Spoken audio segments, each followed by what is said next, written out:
sagot po ninyo, English po, sumasagot kayo. Tinatanong kayo ng English, sumasagot po kayo. Bakit ngayon parang hirap na hirap? Kailangan i-translate sa Tagalog, sa Bisaya, sagot, Tagalog, Bisaya, Tagalog, Bisaya. Abutin tayo ng isang taon dito, Mr. President. Ito po, sumagot naman po siya. Alam nga ba naman, lulukuhin tayo ng nagtatranscribe po nito. Sagot po yan. Kasi po, nagbabase lang po ako sa ibinigay ni Sir La Chica ng mga ibinalik niya sa akin. Miss Acosta, kindly answer the question. Piatos po ang sinabi ko, ma'am, na apelyido. That's all, Mr. President. Thank you, Senator Judge Erwin Tulfo. Point well taken. Attorney Ligutan, to abbreviate the proceedings, kindly choose one language, English or Filipino, in asking the question. You don't have to translate each time unless the witness requests you to do so. Yes, Your Honor. Preferably use Filipino, Attorney Ligutan, Opo, as I'm opo. sure Yes, you're ma'am. well versed with it as well. Para Yes, mas maunawaan po Mr. ni Ms. Presiding, Gina. Honorable Presiding Officer. You may proceed, Counsel. Ma'am, na tubig. There's water if you want to drink water po, ha? Yes. Drink water. Now, since you said inaprubahan po ng Vice President yung plano, kasama sa inaprubahan ng Vice President yung generic good governance program.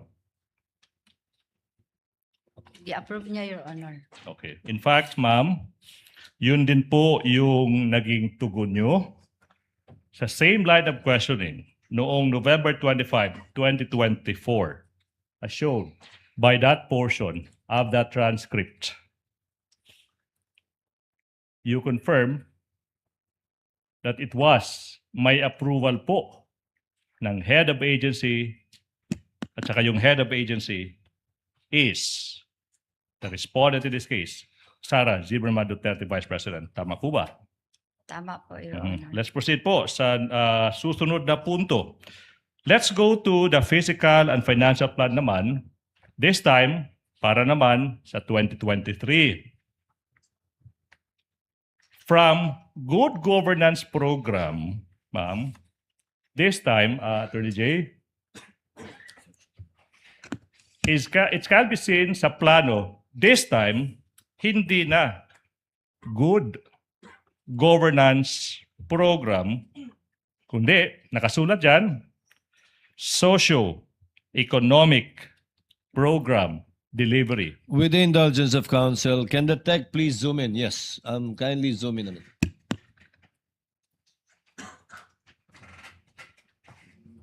May proceed, Your Honor. Ms. Gina will please answer. Kindly confirm ang nakasulat na po sa 2023 ay yung socio-economic program delivery.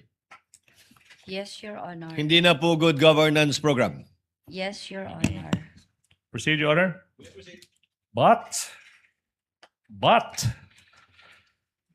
sa 2023 Physical and Financial Plan, okay, yung expected outcome naman, nananatili 2022 na expected outcome.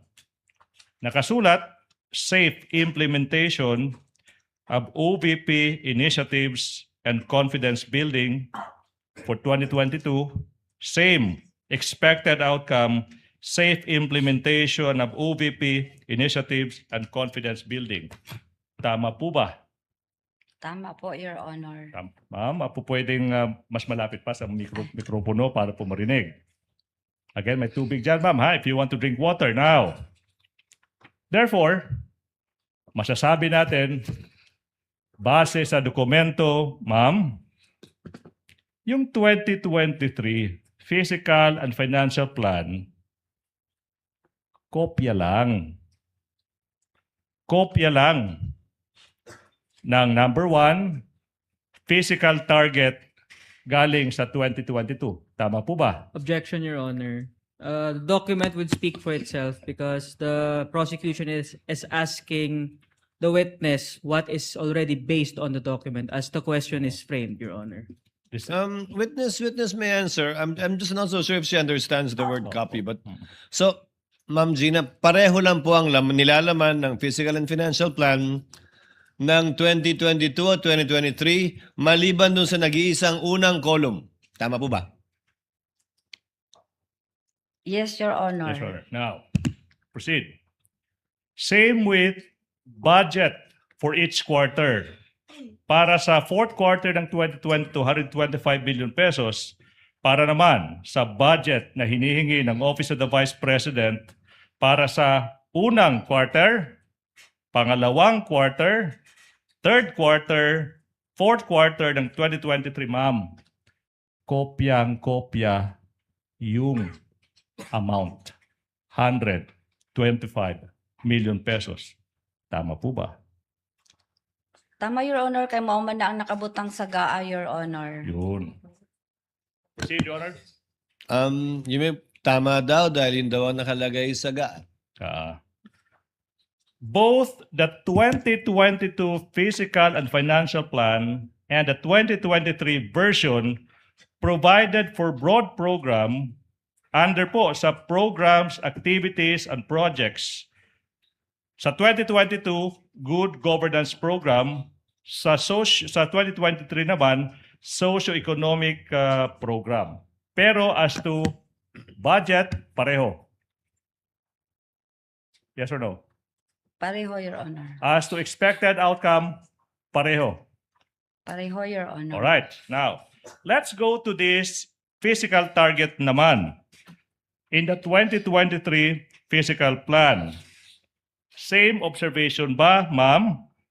Na nakasulat dyan, letter A, number, identified areas with surveillance conducted and monitored without, hindi po nakasulat dyan yung actual na numero. Tama po ba? Tama po, Your Honor. Same with the letter B entry, percentage. Nakasulat dyan, percentage, the symbol symbolizing percentage of activities implemented without and toward security-related incidents without stating the actual percentage. Tama po ba? Walang number. Tama po, Your All Honor. right.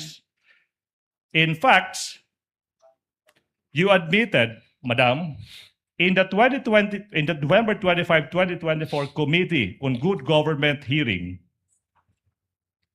that you have to consult Colonel La Chica on what to put in the Fiscal and Financial Plan. Do you remember this?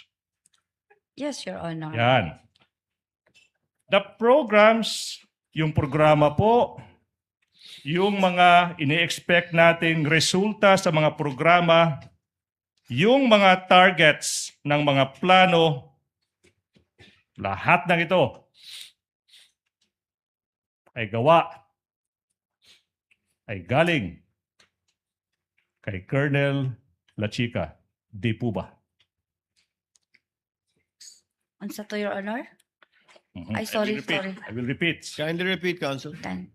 Ang programa sa plano, ang expected outcome, ang target sa physical plan, galing kay Colonel La Chica. Tama po ba? Objection, Your Honor. Oh, what's the objection? What's the Ask and objection, Counsel? Asked and answered, Your Honor. The Oh. witness has already testified previously that security officer is providing inputs and guidance. This is Your Honor. 2023, Your Honor. I think the question pertains to 2023 now. That was Yes. she answered with respect to 2022. Ma'am Gina, yung nangyari po ba ng 2022, ganun din po sa 2023, galing kay Colonel La Chica? Sa paggawa ng Physical Financial Plan, Your Honor, kasama gyapon nako siya. Kasama ko siya, Your Honor. Sa kanya pa rin ako nanghingi ng inputs and guidelines po, Your Honor. Yes. So galing nga po sa kanya. Galing Kami- kay Colonel La Chica yung inyong inputs na nilagay dito. Kaming dalawa po, Your Honor, ang nag-discuss, Your Honors. Mhm. Counsel, your witness. Let's go to that November 25, 2024 hearing. Ma'am, tinanong ka ni Representative Jinky Luistro. As a matter of fact, the financial plan does not bear at all the signature or the name of Colonel La Chica. Ma'am, yung sagot nyo dyan, yes po.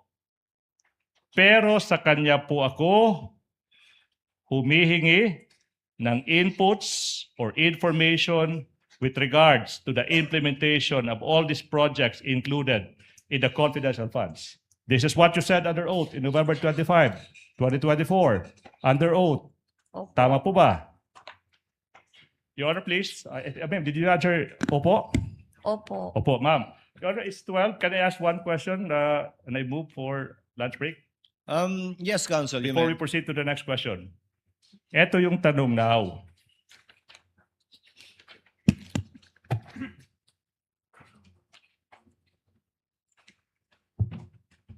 Ma'am, Yes, sir. Ay, yes, attorney. opo. Sa lahat ng mga dokumento isinumitin nyo sa COA, Commission on Audit, the plan, accomplishment reports, liquidation reports, nakasaad ba dyan sa kahit anong dokumento yung sinasabi nyo na lahat ng inputs yung sinulat nyo sa plano, lahat ng inputs sinulat nyo sa reporting to COA, nakasaad ba dyan yung pangalan ni Colonel Lachica? Yes Objection, or no? Your Honor. The document would speak for itself, Your Honor, Honor. that's a question the public is very much willing to hear. Witness may answer. Counsel, let the witness answer. I think Yes she or knows no? the answer anyway. Yes or no? Tama ba pag understand ko sa question mo, Your Honor, na sa lahat ng mga dokumento na isubmit ko Plano, physical plan, ma'am. sa physical plan, Okay, sa accomplishment report accomplishment mismo, report, sa liquidation sa report, liquidation report, sa certification na successful yung paggamit, tama yung paggamit ng plano. May isang dokumento ba doon? Ma'am, limited po tayo doon, ha?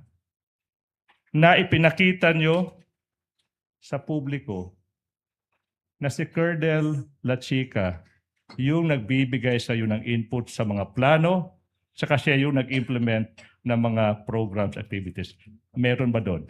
Yes or no? wala.